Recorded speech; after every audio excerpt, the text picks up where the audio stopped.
Madavadua and Mark Albrighton supporting Kelechi Iheanacho. On the bench, it's Daniel Everson, Jamie Vardy, Patson Daka, Ricardo, Ben Nelson, Kiernan Dewsbury-Hall, Yannick Vestergaard, Timothy Castagna and Kasey McAteer. From a Burton Albion point of view, they make 4 changes from the side that lost 2-0 away at Blackpool at the weekend in League One. They have Jamal Blackman in goal. It's a back 3 of Sweeney, Oshalaja and Brayford. Caprice and Seddon are the 2 wing-backs, with Harper and Powell in midfield.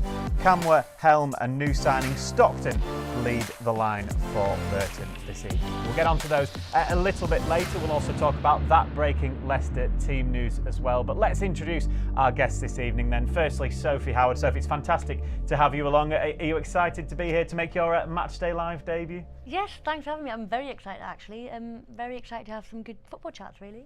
Absolutely, ahead of this season, which is still a fair way away, isn't it, at the moment for LCFC women? Yeah, we've had 2 good weeks, 2 building weeks, and now we're hitting a block of 6 weeks before then international break, before we then 2 weeks after that then hit the season, yeah. Jerry, it's your debut in the new look studio tonight, isn't it? You were on co-commentary the other evening. You're enjoying the sofa. I could sleep on this tonight if I haven't got a home to go to, but fortunately I still have, so I'm all right this evening.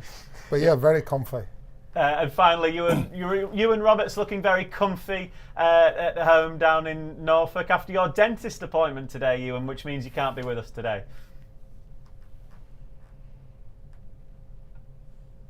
Oh, we can't hear Ewan. I don't know whether that's our end or if you're on mute there, Ewan. But we'll come back to you. I'll tell you what, Ewan. We'll come back to you. Can I just add to what you just said? I had a dentist appointment this morning and I cancelled mine. So why is that not good enough for you? Mind you, looking at those railings, they haven't done any good at the dentist. I think we've got you now, Ewan, which I'm sure you'll be delighted to hear, Jerry, having a go at you straight away to start the evening. I heard every word Sag said, I've got to say, and I've gotten really red as well. I mean, people might think I just need to send my teeth in these days. The dentist needs to send them back to me. Mine was at 2 o'clock, not this morning, and it was one I couldn't miss. So I do apologise now. I would love to be there in the studio with the 3 of you, but sadly I'm at home in my kitchen in Norwich. Yeah, we'll let you off there, Ewan. Don't worry about that. We need you for the stats anyway, particularly on Burton this evening. Let's take a look at what we've got coming up this evening here on Matchday Live. Of course, we're going to have a big chat with Sophie Howard, speaking about the new WSL season coming up, of course, which as we've just established is still a fair way away. We'll take a look back at that fantastic opening day victory over Coventry. That man, Kasey McAteer, made his first league start for the club, and we caught up with him on Monday following that fantastic first game. And we'll take a look back at the win at Burton Albion in this competition back in 2019. Sophie, so have you done much media work? Obviously, you do a lot with LCFC Women, being one of the star players in defence, of course. I'll get that one in. I wouldn't say star players. Yeah, as you see, there's not many compliments that go on in this studio, so it's nice that we do give some. But yeah, have you done anything like this? Mainly with Leicester or the Scottish national team, but not really outside of that. And you've got a brand new podcast as well, which we can do a nice little plug for that. Yes, my brother and I have just launched a podcast. It's called The Bold Tackle. You can find it everywhere really. Spotify, Apple, Podigree, Google Podcasts. I didn't even know that all existed. My brother's clearly the brains behind it all. And we're just looking to tackle, I guess, topics that typically are avoided maybe. Things people don't like to speak about. And just give an insight into kind of the unspoken. Speaking of podcasts, Jerry, you had a lovely afternoon today, didn't you, with your former manager Martin O'Neill? That will be a podcast shortly. Leicester's the place. That must have been a good afternoon, well spent. I think if we're both being honest, myself and Matt, we were full of trepidation before he turned up, because it just playing under Martin O'Neill brings back such memories. You and also played under him, but he couldn't have been nicer, Martin. He's obviously mellowed a bit with age. I say a bit, not fully. So there's always that line you can't cross with someone like Martin O'Neill. But yeah, I mean, personally, I thought it went really well today. And obviously the fans will get to see that in the upcoming weeks. So yeah, it's a great watch. He's the kind of person that as soon as he starts talking, everyone else shuts up and you just listen. Well, yeah, that's one of the things that hasn't changed. You know, it was quite ironic that I was asking the questions today and I'm not sat there with my lips sealed and him talking to me. But as you say, I asked him one question, or Matt asked him the first question, and I think it took him about 10 minutes to answer it. So, but it was all great value as well, you know. So yeah, no, it was a great afternoon. Obviously, you've got that podcast. You've got, as we've established, quite a few weeks really as you build up to the start of the WSL season. Obviously, safety was secured last season. Yep. After in an auspicious start, should we say? What are the aims, do you think, then in this coming campaign? I think it's very clear that we don't want to be in the position that we were last year. We don't want to be fighting relegation. As a team, we have spoke about clear objectives that I think we want to keep within the team, because I think what defined us last year is we worked in silence, and we then, after the first, I guess, games up until Christmas where things weren't going well, we had a massive shift in mentality and culture and performances then that everyone could see. But this shift had happened way before when we got the first points, but it's just because we trusted the process, we worked in silence, and then in the end we let the football do the talking. And we've seen it's been a busy summer already in terms of incomings, quite a few outgoings as well, of course, but that must be exciting seeing the calibre of player that are coming in. Yeah, definitely. I think the players we've already signed are top class players that will bring in a lot of experience and quality and will add to the culture, because they're all great people as well. You think that's important, Sophie, as well as it is in the men's game, the women, that the culture in the dressing room, that everyone's pulling in the right direction? Massively. Because it's a big thing, and it's probably a thing that isn't spoken about enough, is the mentality within the dressing room. And to hear it from you saying that that's sort of the same kind of scenario in the women's game, it's refreshing to hear that. I think you can have the best players, you even can have good people, but if the foundations aren't right, you're not going to get to the places that you want to get to. Yeah, no, absolutely. Yeah. And hopefully we'll see that mirrored into the men's team, of course, this season with the new management, new staff, a number of new players, potentially more to come as well before the end of the window, of course. So mentality is such an important thing in football. It is, and I think that's what the new manager brings in. You know, he's been at a football club which has been used to winning. It's that winning mentality. You need to breed that through your football club. Got off to a fantastic start on Sunday against Coventry, and it's another game tonight. You know, by the looks of the starting 11, he's taken this competition very, very seriously. I mean, you only have to look to last night, Dan. I think it was 6 teams from the Championship who was knocked out by lower league opponents, having made numerous changes. You know, fair play to Enzo. He's gone strong, and with that starting 11, you know, I can see Leicester going through. I think, you know, on the back of what Ewan's saying, for me personally, the way Leicester won that game at the weekend on Sunday, you know, it was quite incredible. Let's face it, the way the goals came after going behind. You know, Coventry having chances to go further in front, keeper making a couple of great saves. You don't want to let that momentum, just slip away right now at the beginning of the season. So again, I think, you know, you've seen it in the past with different managers. With a team, he's keeping the basis of the team. Now, okay, the keeper's changed, but the 2 centre halves are in there from the weekend. Harry Winks, who's got that experience in the middle of the park, along with Wilfred Ndidi. You know, so I think it's vitally important. And the rest of the players that have come in on any other given day, you know, would start a game of football. So yeah, it's a pretty strong side. Yeah, as Ewan and Jerry rightly said, it was a fantastic start to the season, of course, on Sunday. Let's take a look back at that season opener against rivals Coventry City. Here's Sims again, coming in from the right, looking to play the ball forward. It was blocked, it's fallen to Kasey Palmer. He's gone for goal, and it's just looped over the bar. Matt Hermanson will probably say he had that one covered as he leaped into the sky. Ricardo, Kasey Palmer on his back, but Ricardo was able to shrug him off and then play a brilliant ball to Kasey McAteer inside the penalty area. Brilliant save from Ben Wilson. It was driven straight and true, and it was aiming for the near post, but Ben Wilson standing firm and 2 hands to palm the ball away. The dressing room. Hamer thought about the shorter option, but went straight in. And a header from the captain, McFadden, inside the 6-yard area. Well, the warnings were there 30 seconds into the half, and Sims had a great chance. Wiggs first time out to Dennis Pratt, 4 in the middle. Pratt's ball towards Dewsbury Hall. Leicester equalise. It's the local lad. It's Keenan Dewsbury Hall. The first goal of the Enzo Maresca reign. More importantly, an equaliser in this championship fixture. And a cushioned header into the bottom corner from Keenan Dewsbury Hall. And Leicester get themselves level. It's Leicester 1, Coventry 1. Vestergaard and Doyle now is up against him. He's on the right of the penalty area. Shorten! Hermanson got a touch to it, it's off the bar, it's gone and it's wide. Well, how important to save will that be by Mads Hermanson?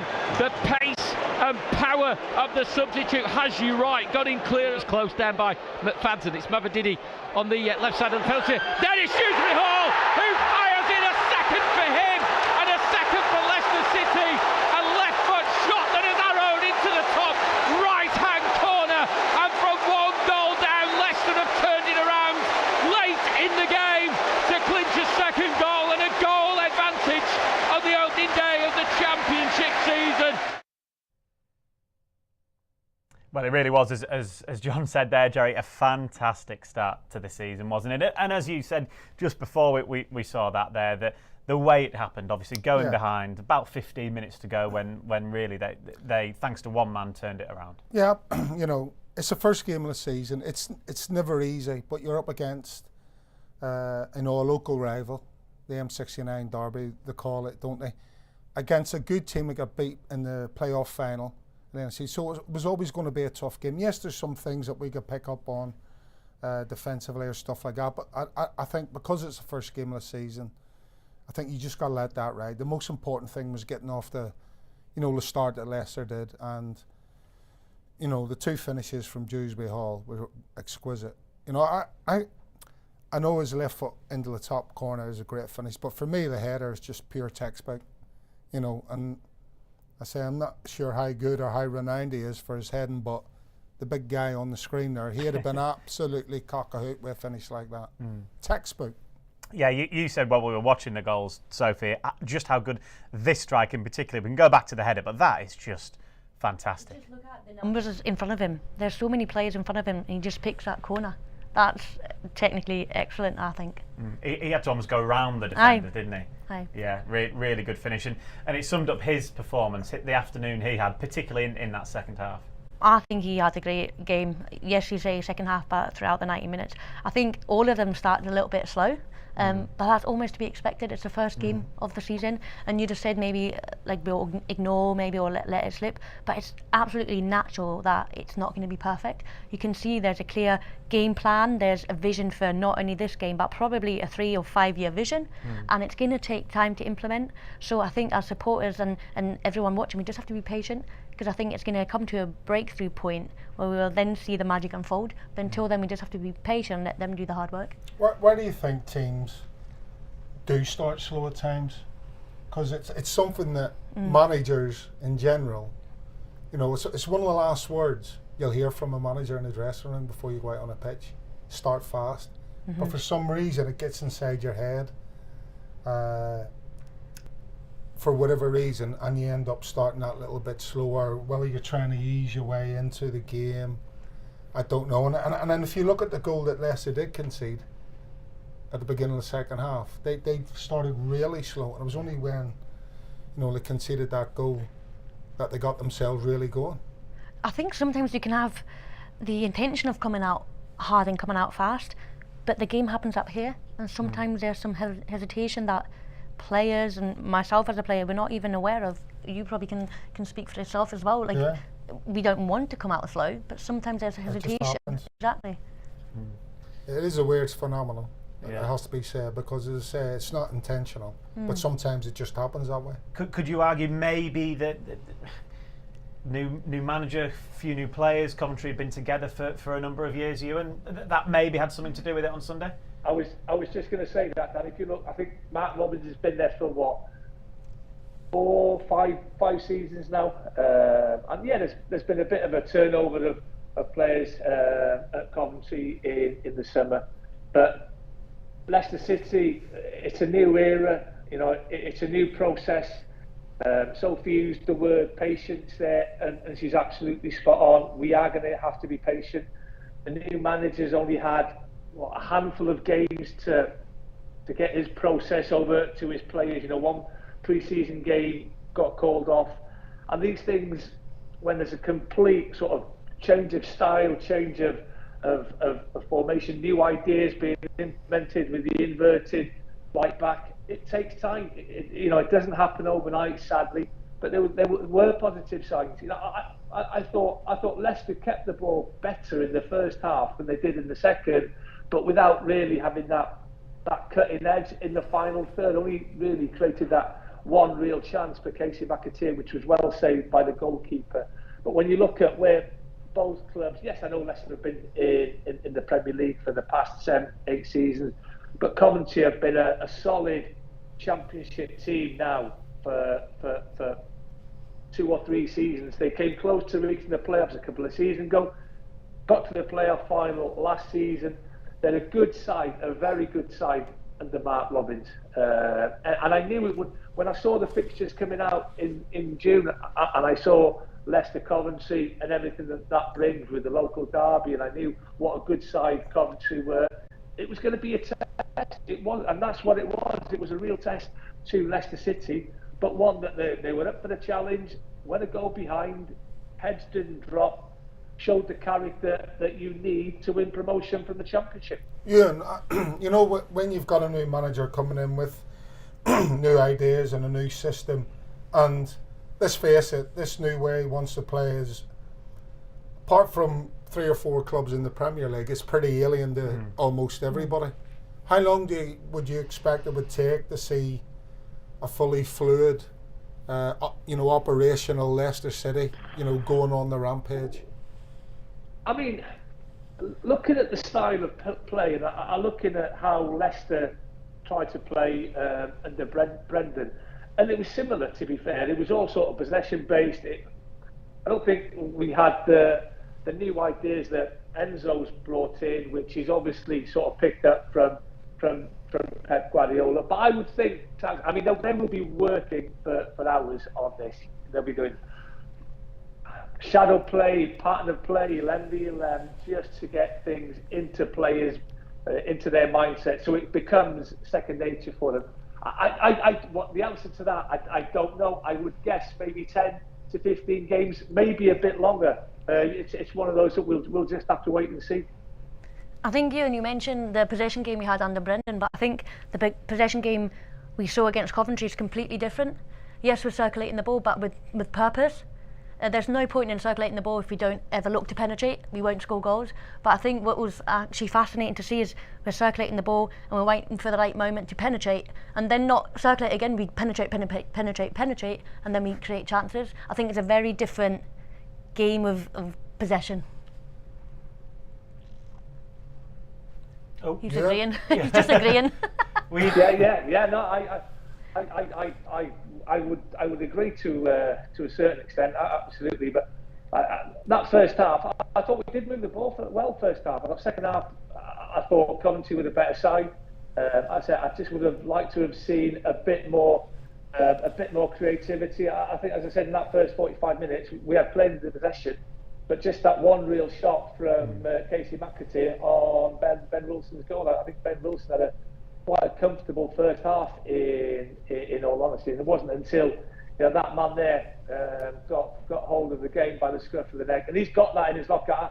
I mean, we've just seen the header. It gets better and better and better. The power and the accuracy that he gets in that, and it's a great ball in. The pace is on the ball. He's got to make good contact, which he does. He gets across the centre half, times his run to perfection, and maybe this is something that, with James Maddison gone, maybe this will free Dewsbury Hall far more than maybe what we've seen in the last 18 months. Because I don't think he has scored enough goals for Leicester City. I think it was 3 before the 2 that he got on Saturday.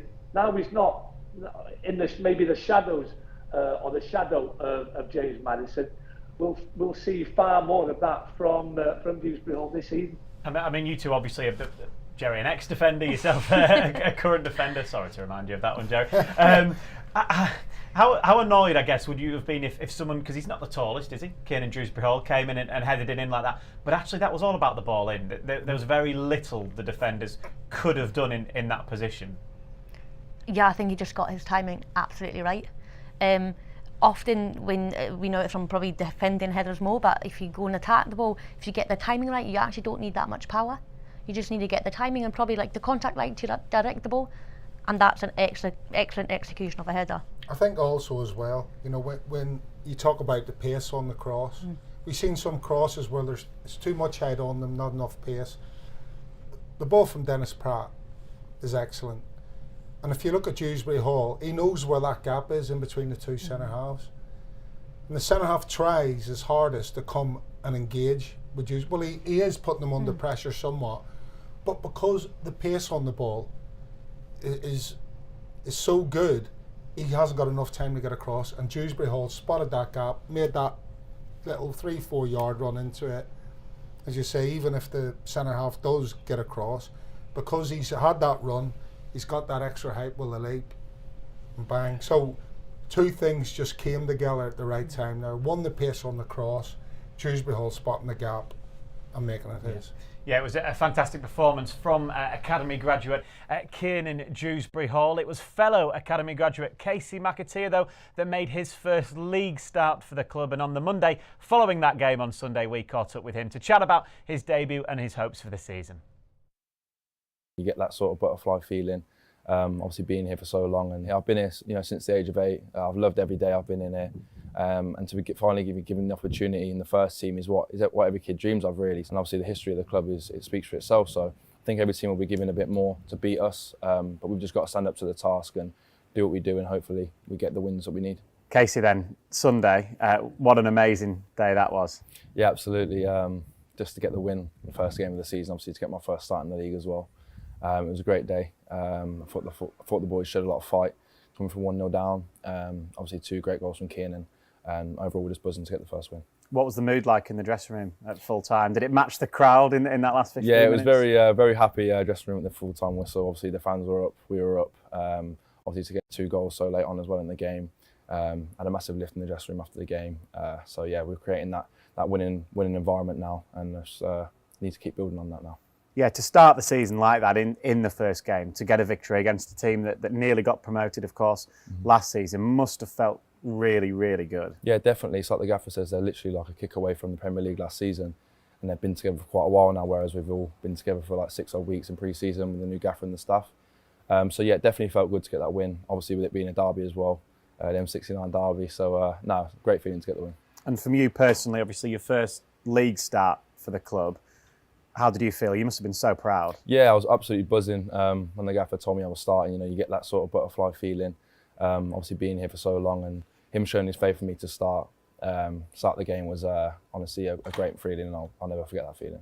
And again, obviously, I know you've had that loan last season where you played first team football, but to play a championship game like that, how have the legs been this week? Yeah, today they're feeling a bit sore, I'll be honest. But no, it's about getting our recovery in now. Obviously looking forward to the game on Wednesday away at Burton. So yeah, just about recovering and feeling as fresh as I can. How are you feeling ahead of that game? How the team feeling ahead of that game? I guess it's another opportunity for 90 minutes under the new management. Yeah, absolutely. Boys are full of confidence now, I think, obviously coming off the back of a win. The first win of the league. So yeah, we'll be looking forward to that, and we'll get on the training pitch and see how we get on Wednesday. You've played there before in a competitive game away at Burton.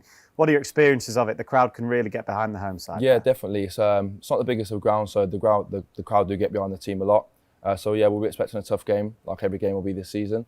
But we just need to go there and show what we're about, and just what we're doing behind the scenes in the training pitch, and hopefully it comes to good.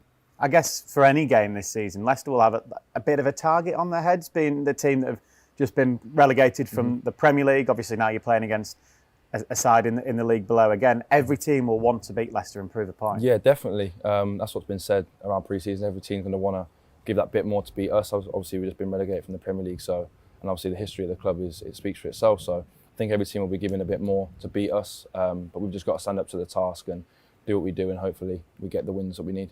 Obviously, you're an academy graduate that's come through, made that first league start alongside Kiernan Dewsbury Hall, who got both the goals, another academy graduate. It really is testament to how fantastic it is here. Yeah, it's brilliant here. I've been here, since the age of 8. I've loved every day I've been in here, and to be finally given the opportunity in the first team is what every kid dreams of, really. So, I'm just grateful for everyone who's helped me to get to where I am now. And obviously, there's still a lot of hard work to be done, but I can say that I've worked hard and I'm getting my rewards now. So it's always good to see that. And how are you finding the new system?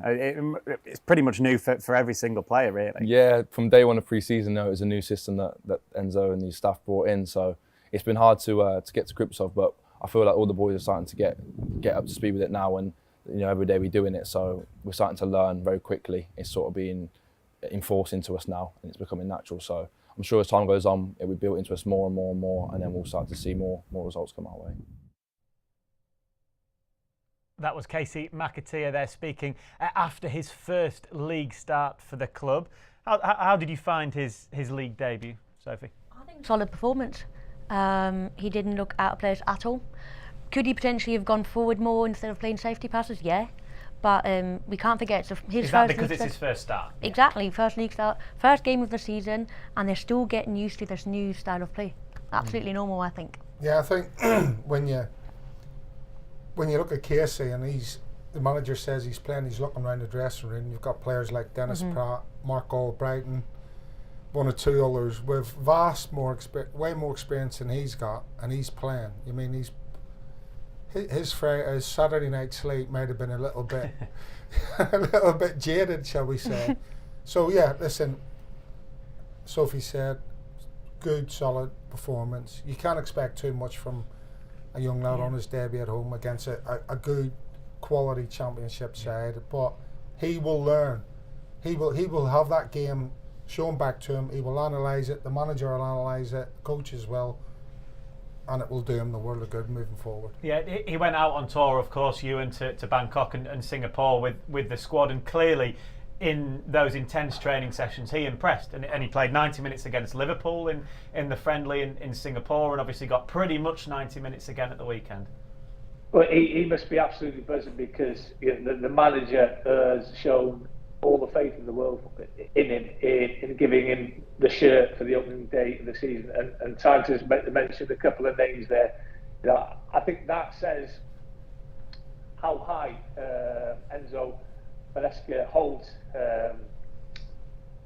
McAteer in, to be fair. I thought he did well. I think the way the system with the right back pushing into midfield is probably harder on the right-sided player, if you like, the right winger, than it is the left, because we spoke about it on Sunday. He was isolated a lot of the time because he didn't really have that right back pushing up in the support. He had to do everything himself. He was solid enough. I thought he used the ball well at times when he had the opportunity to attack De Silva, who's no fool.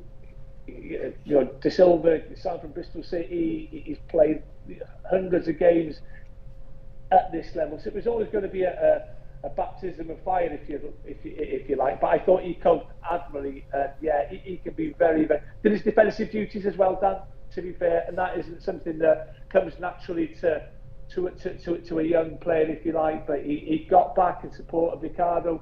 I thought he did really, really well on Sunday. I think, just picking up on something that Ewan said and listening to Kasey McAteer about this system, and it's not something that they've struggled with somewhat. It's not something that comes naturally.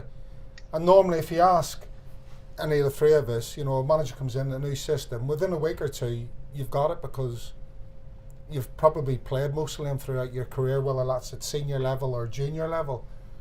But this new system is something completely different that the players are still trying to get the grips with, and so Ewan's 10 to 15 game scenario, it'd probably be 20 games Ewan at this rate. But it's quite telling, because it isn't the first time I've heard a player say that they're still trying to get the grips with this system. You both nodded when he said that it's probably more difficult for the player on the right than the player on the left. Why is that? Because the right back is the one that's going into midfield? Yeah, you had Ricky inverting, so you have you don't have that support underneath. where you're now, I guess, making your movement of the right back pushing up, which it would be the case if you had, I guess, like overlapping fullbacks in a different formation or different system. But I think, as Ewan said, and like the foundation of this system, of this style of play, had to be done in pre-season. But now it's about all these little bits that still have to gel. But that will come in time, and I think we've all agreed that will come. We just have to be patient. I know he's obviously made 7 changes tonight, Enzo Maresca, but obviously tonight presents another opportunity. It's just 90 more minutes of the new system.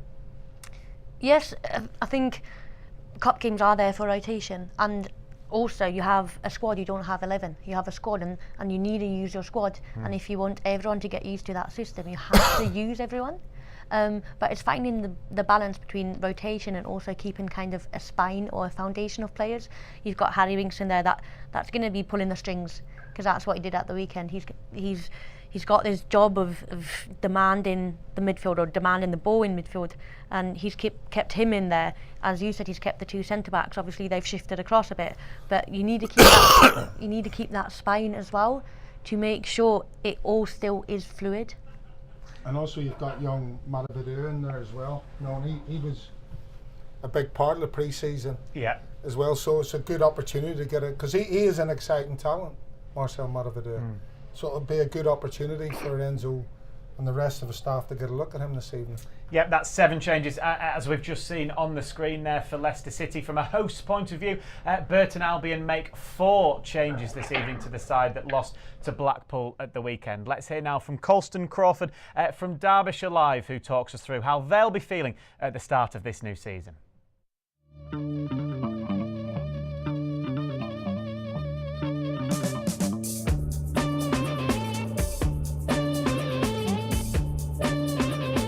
Dino Mamria came in as manager when Jimmy Floyd Hasselbank left in September last year.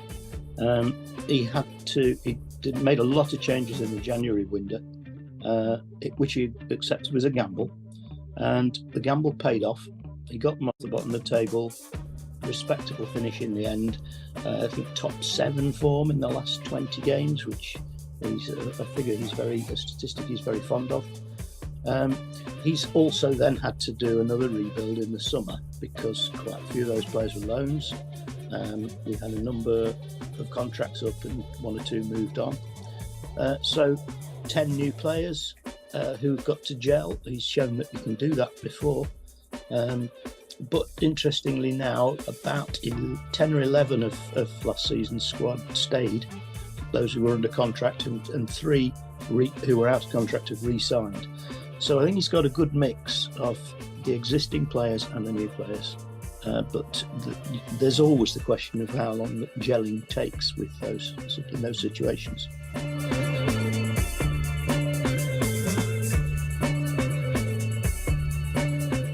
They're not going to make 11 changes. They're not going to make 8 changes.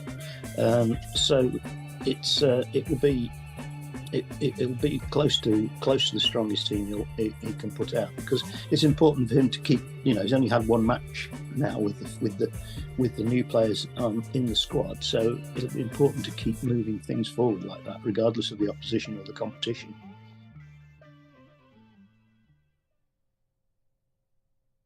Thanks to Colston Crawford there from Derbyshire Live. Ewan, obviously Dino Mamria, he took the job on permanently in September, completely turned the fortunes round of Burton Albion, and they had a really respectable finish actually in League One, particularly compared to where they were when he took over. But as we heard then, Dan, when he took over, they were banging trouble. Bottom of League One, steering relegation. Even though at that early stages of the season, Jimmy Floyd Hasselbank had gone in there. I think he'd sort of brought far too many players in. The squad was far too big. Lost his job. Maria came in. I think he's got a 40% win rate. He steadied the ship. He guided them to a 15th place finish. I think they only lost 3 of their last 18 home games, which tells you possibly it's not an easy place to go to.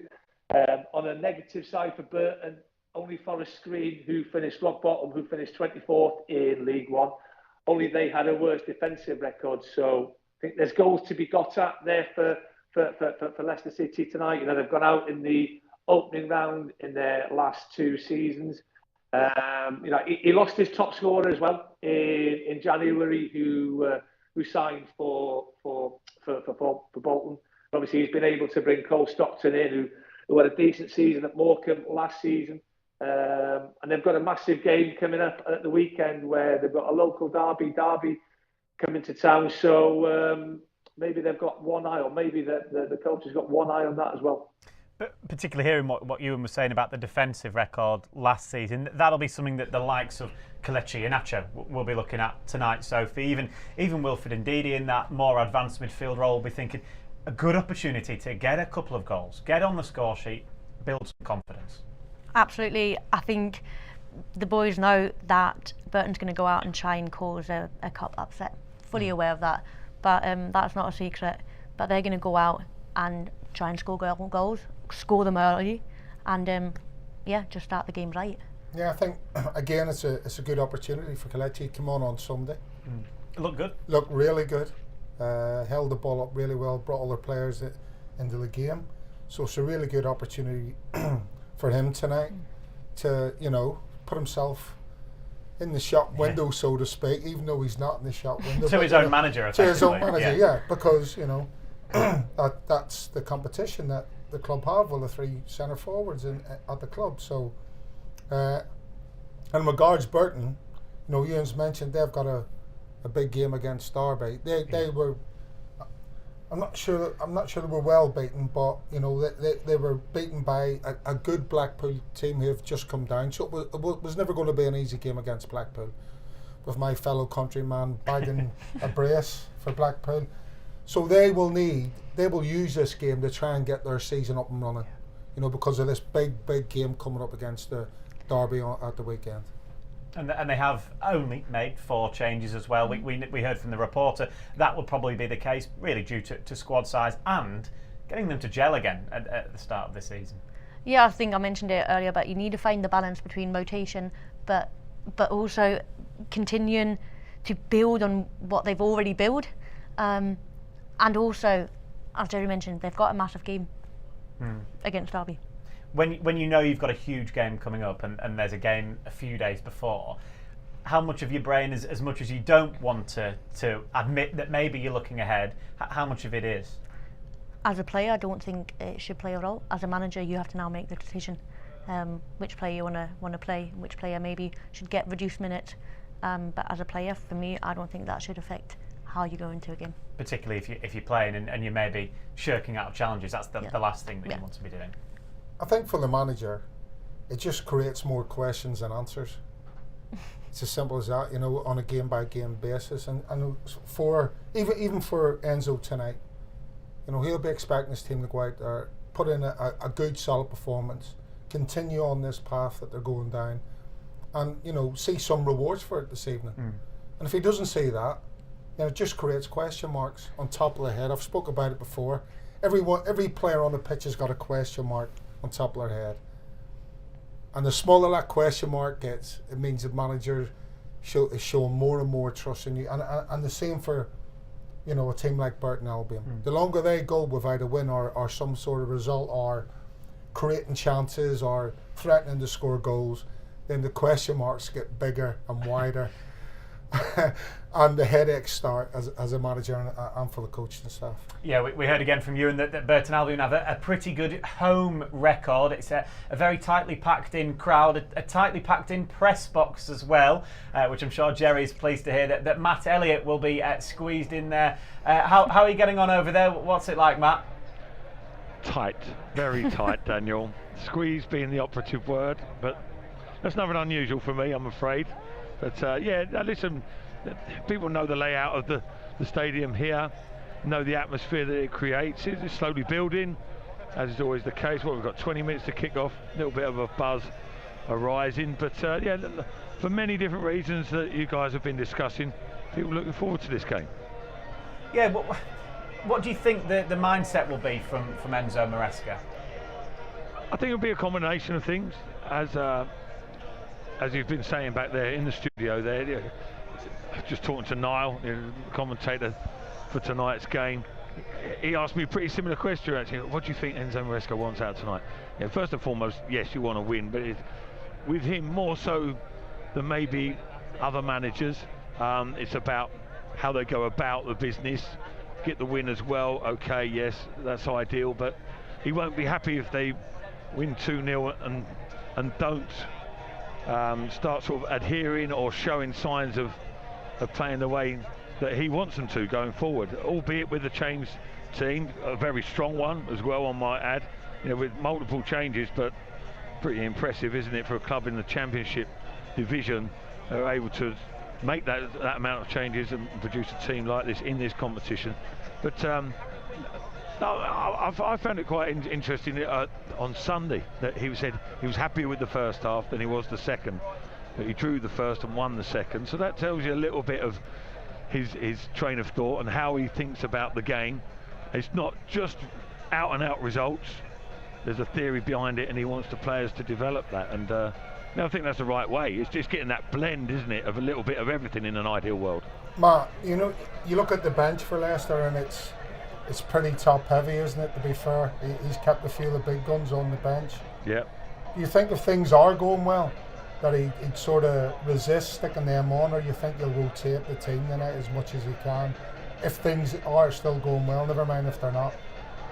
Yeah, I think as is often the case, I think you work it out as you go along a little bit, even though you've got a element of a preconceived plan, haven't you? But yeah, no, it's a good question really, because like you say, if things aren't going well, then okay. It's pretty obvious. You've got some big hitters to put on, yeah. But I mean, I don't see any reason why. I don't think personnel itself is an excuse for things not to go well tonight. I mean, that's a strong enough team on paper, certainly, and hopefully in proof as well. But yeah, I see your thinking.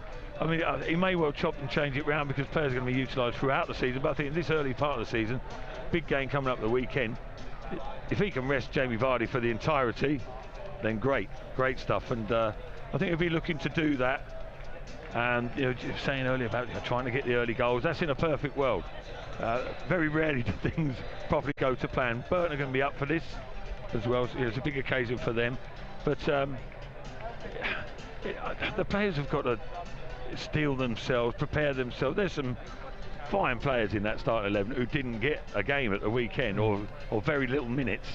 And that's part of the challenge for them. And I think that's a healthy situation for Leicester to have. Now I fully expect them to approach this game properly, and they won't need any sort of emergency aid at the later stages of the game, ideally.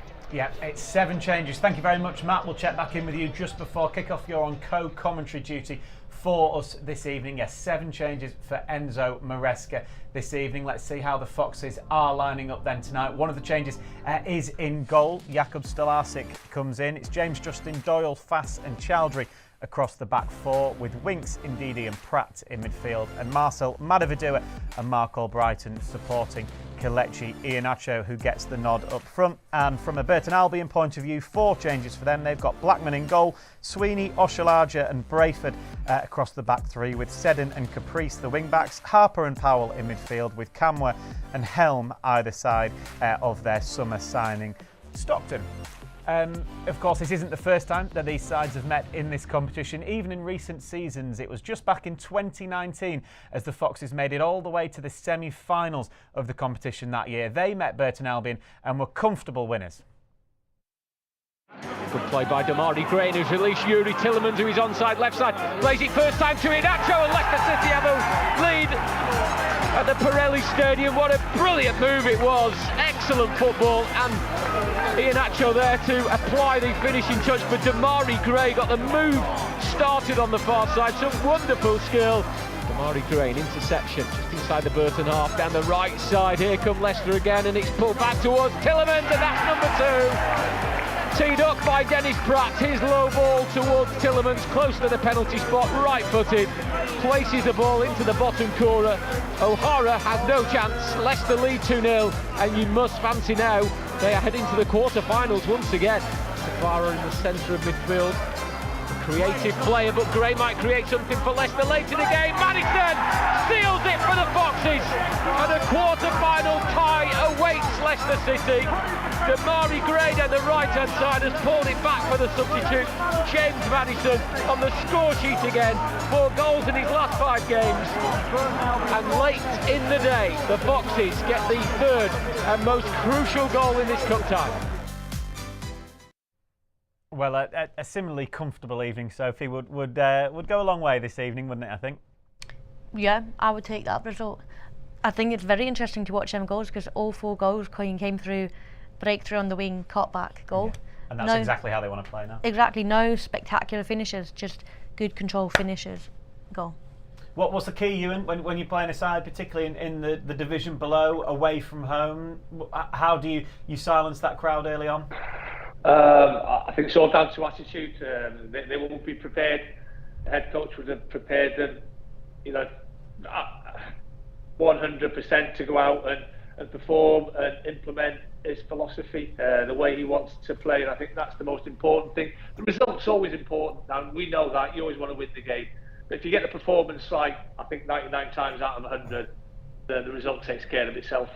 Yeah, I think, it's a classic banana skin, isn't it, game tonight.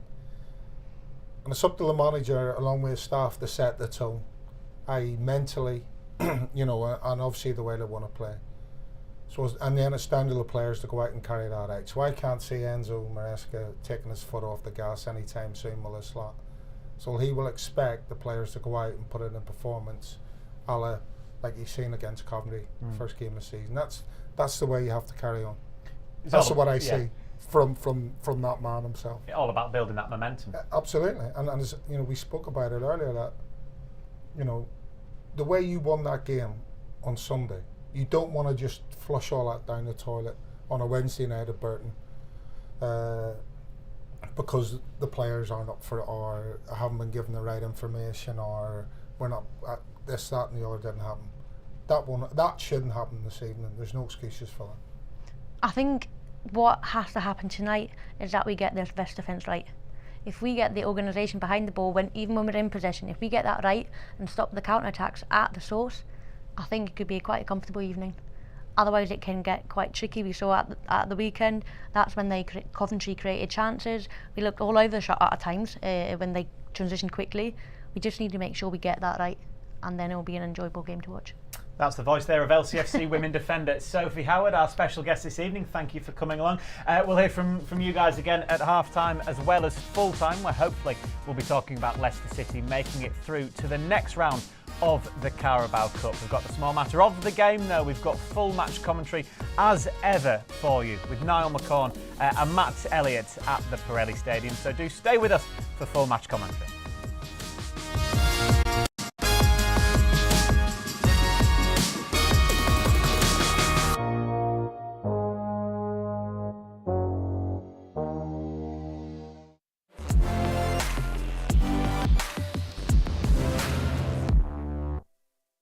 Who wants to join me? Shopping at King Power. 3-day, 2-night stay booked. See ya. To the rooftop bar. To snap a photo for my IG. To eat the famous pad thai. The new collection is calling me. Sure, there's a perfume I want. Let me ask my sis. Yes, of course I'm going. Leicester City, Fox never quit. Let's go. It's possible because King Power is more than just duty-free. Shop latest trends in beauty and gadgets. Your coolest staycation. The legendary pad thai, best street food in town. A place to support your team. A fancy dinner. Enjoy shopping at downtown stores and online. Or even the thrill of a new experience. Explore your everyday possibilities. The power of possibilities. King Power.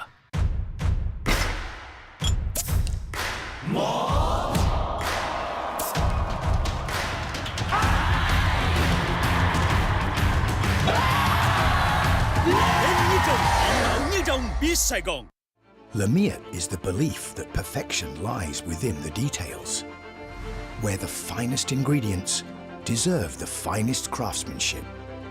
In every pursuit of perfection, there is passion and perseverance, where attention to detail inspires a masterpiece that's balanced and in harmony. This is the Lamiat philosophy, brewed into every drop of Chang beer.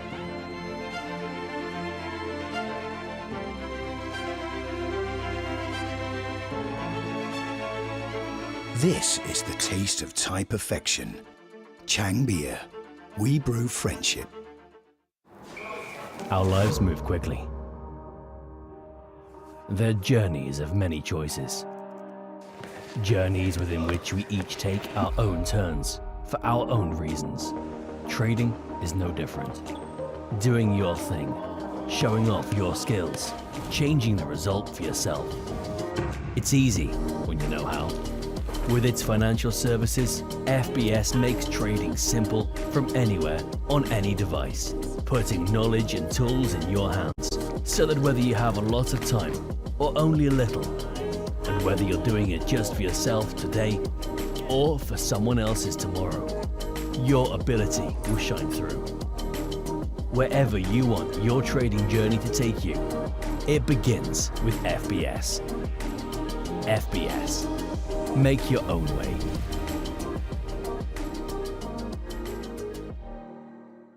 It's possible to be, to go, to get, to be, to go, to get.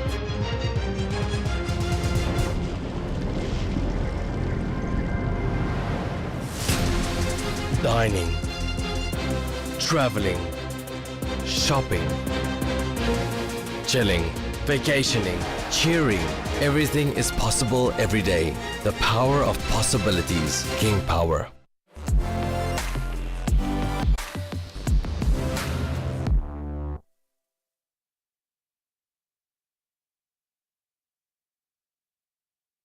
Enzo Maresca's second game in competitive charge of Leicester City, and the scene of the first cup competition that the Foxes will embark upon this campaign.